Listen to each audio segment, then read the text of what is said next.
Seguimos la historia. ¿Qué pasa cuando reemplazamos el estándar de Dios con los estándares humanos? Los estándares humanos son hechos para verse buenos, pero obviamente tienen sus problemas. Bueno, durante la Revolución Francesa se desarrolló un nuevo estándar para la humanidad.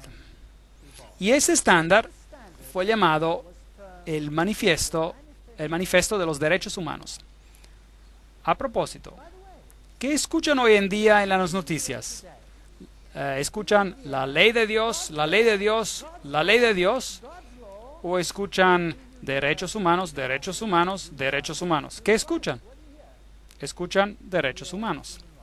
¿No es fascinante que los franceses publicaron su primer manifiesto sobre los derechos humanos en esta forma? ¿No es fascinante? Tiene 2 tablas de piedra. ¿Qué es lo que en realidad representa? La ley de Dios. Aquí está el hombre creando otra ley. Eso es un asunto fascinante. Hay mucho simbolismo en esto y hay demasiado para poder tratarlo en esta fotografía tan pequeña. Voy a dar otra conferencia con los detalles gloriosos y mostrarles los símbolos que están detrás de esto. Yo voy a mencionarle uno. Este aquí. El manojo de varas. El manojo de varas. Y es aquí, una serpiente con su cola en la boca. Y este por acá, con el ojo que todo lo ve en un triángulo. Símbolos interesantes. Esto es fascinante. Un manojo de varas. ¿Qué significa? Esos eran los fasciae. Fascie. Vean, el procónsul romano tomaba un manojo de varas, las fascie o fascie, y los llevaba al monte, y si era aceptado como líder de todos, él ponía una guirnalda en su alrededor de ese manojo, y él se convertía en todopoderoso y en control, todo controlado por el poder de un hombre. Se llama fascismo. Fascie, fascismo. Si piensan en Adolfo Hitler, fascismo. Si piensan en Mussolini, todo el poder en un hombre. Se lo llamaba el Führer. ¿No es cierto? Este es el sistema de control. Ahora, los derechos humanos, ¿qué tienen que ver con el fascismo? ¿No es interesante? Yo diría que es muy interesante, digamos. Lo vamos a dejar para otra conferencia. Los primeros estatutos de los derechos humanos para las naciones fue declarado por Ciro el Grande. En la cultura persa había este grande principio fundamental: buenos pensamientos, buenas palabras, buenas acciones. Ciro el Grande. Buenos pensamientos, buenas palabras, buenas acciones. Y su manifiesto era el siguiente: cuando mis soldados en gran número entraron pacíficamente a Babilonia, yo no permití a nadie que atemorizara a la gente. Tuve en mente las necesidades de las personas y sus santuarios para promover a su bienestar. Liberé a todos los esclavos. ¿No es interesante que Napoleón liberó a los esclavos y terminó la opresión religiosa y todas estas cosas? Yo puse fin a su miseria y esclavitud. Esta fue una bella proclamación. Yo digo que los derechos humanos se ven bastante buenos. Leemos sobre ellos en el Gran Conflicto. Siglo tras siglo la sangre de los santos ha sido derramada. Habla de los valdenses, de los albigenses, y habla de los protestantes que fueron degollados, masacrados, y muchos de ellos bajo el poder de Francia. Esta es la Inquisición y las herramientas de la Inquisición: el hacha que cortaba la cabeza, después instrumentos de tortura terrible, y la mayoría eran torturados por herejía. Pero, ¿cuál es la definición de herejía? Veamos en el artículo. Herejía, página 440. Heresis en griego, elección. Decidir por uno mismo lo que uno va a creer y practicar. Eso es herejía.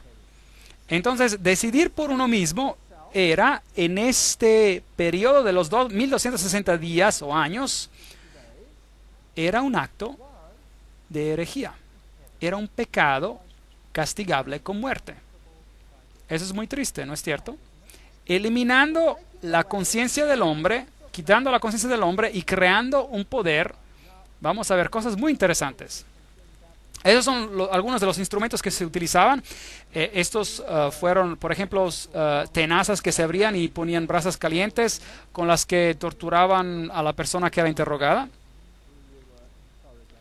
Estas son las tobilleras.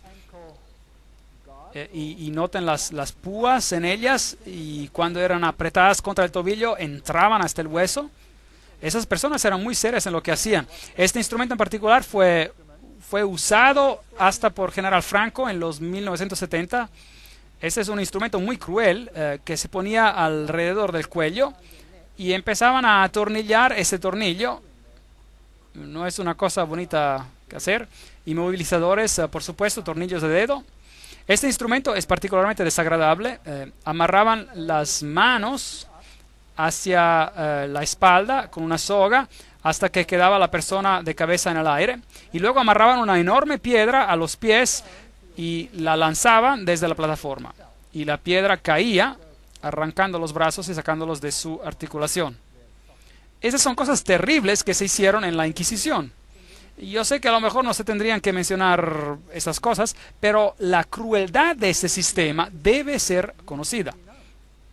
Apocalipsis 12:11, y ellos le han vencido por medio de la sangre del Cordero y de la palabra del testimonio de ellos, y menospreciaron sus vidas hasta la muerte. Es para darles una idea de lo que pasaron aquellos pobres cristianos algunas veces por defender su fe y elegir creer en ella.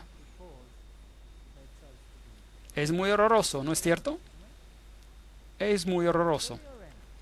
Y estos son algunas de las estacas donde la gente murió por miles, por cientos de miles, por millones a causa de hereses, es decir, de herejía por hacer su decisión.